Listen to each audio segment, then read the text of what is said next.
that story that Gail told us about it, but can you tell us how, Well, it happened really early on. It was like 2005. Frank just got in touch with my manager and set up a phone call and, called me on the phone and was like, hey, I read your comic. I think it'd make a good TV show. And we ended up talking to NBC for a while, and it almost got to a pilot order at NBC, but then it just kind of fell apart. And Frank always stayed in the mix.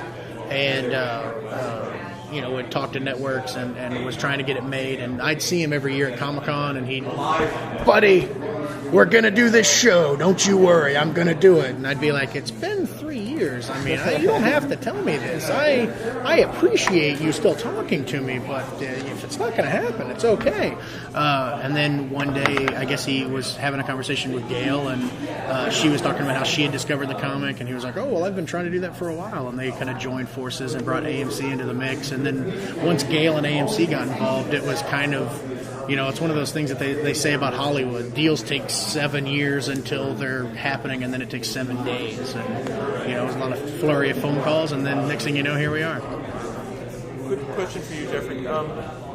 I'm assuming this season, without knowing, that you have sort of the budding relationship with Andrew starting. What is that like for you as an actor? Boy, it's not budding yet. Oh, okay.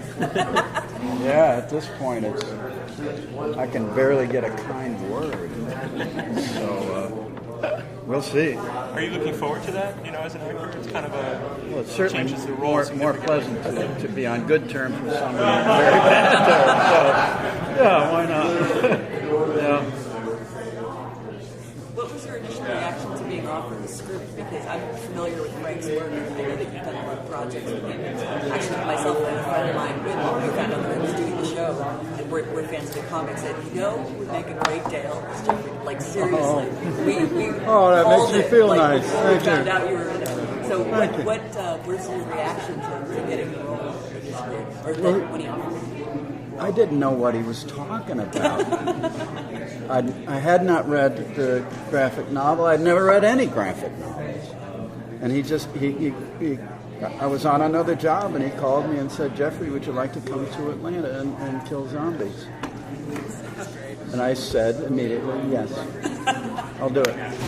Because he is such a wonderful creative force to be near. He works with the best people. He works with really nice people that you can get along with, good human beings. That combination of talent and decent personality, of course I want to be there. So it was only later that I began to grasp the nature of what we were doing. And it was like nothing I'd ever tried before. So that was the genesis of me coming up. What was that wonderful quote or the thing you said to me when I asked you, did you know what he wanted, what you were going to do before you accepted it? And you said, I don't remember what I said. What did I say? You said, listen, if you were going to a master chef's house, oh yes, yeah. Did you ask him what he's making for dinner? Just go and enjoy. Yep. That's quite a compliment. And Stephen, you talked on the panel a little bit about kind of being new to the industry when this role kind of came your way. Could you tell us a little bit more about the specifics? Yeah, I'd spent about 4 to 5 years in Chicago right after I graduated from college doing theater. I toured a little bit with the Second City, and after that, I just picked up my bags and moved to LA, kind of on like a gut check whim. On the beginning of that year, I was like, I feel like I should go, and then I just went. And the deal for this came right then too. Honestly, it's so ridiculous how everything happened.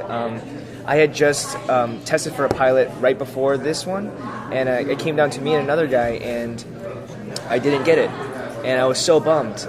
But then this came along, and then that other thing didn't even go past the pilot. So it's just, I am very new to the industry,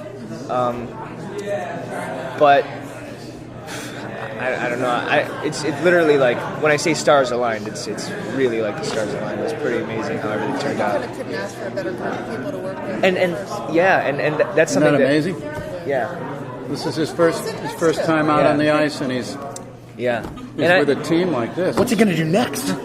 what did I say to you the first day I met you? I was like, excuse me if I bother you, but I'm just gonna sponge like the entire season. The entire season, all I did was absorb, and what an awesome bunch of people to absorb from. You know, I could have been on a show with someone terrible. You hear all those horror stories, but this is the best thing that has happened. You know, it's pretty great.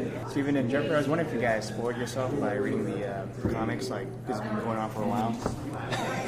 It's over there. I read it before, but then as soon as I read up to the point that I got this, and then I stopped reading from there. And I think, you know, you just don't want to inform yourself too much, and they're two different things too. It must be hard to do. I mean, like, you want to read it so bad. It's like, I want to know what happens to my character. Yeah, you know, if I wanted to read it at this point, what I would want to read it for is just being a fan of the comic. You know, like for me, I was reading it before I even knew this was a project, and I was reading it just like, it's just like crack, because you stop the last one, It's and not you're a like, compliment, really, if you think about it. it's like this thing that horrible, you put horrible, in. debilitating addiction. It'll take your money, your life, everything. More like Walking Dead, man. It's created just squalor and ghettos. It's been terrible. It's an epidemic. But I mean, like, you know, I would read it. I would read it for the entertainment value, as opposed to what happens next, because, like Robert said, they're two very separate things. Did you ever manage to get Stephen King to help you out this season?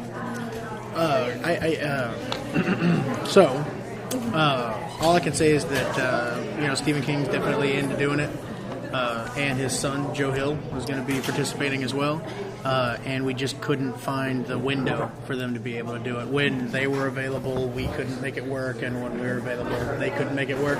So we're going to try and see what we can do in the future, but we're all very, you know, hopeful that we'll get that to work out.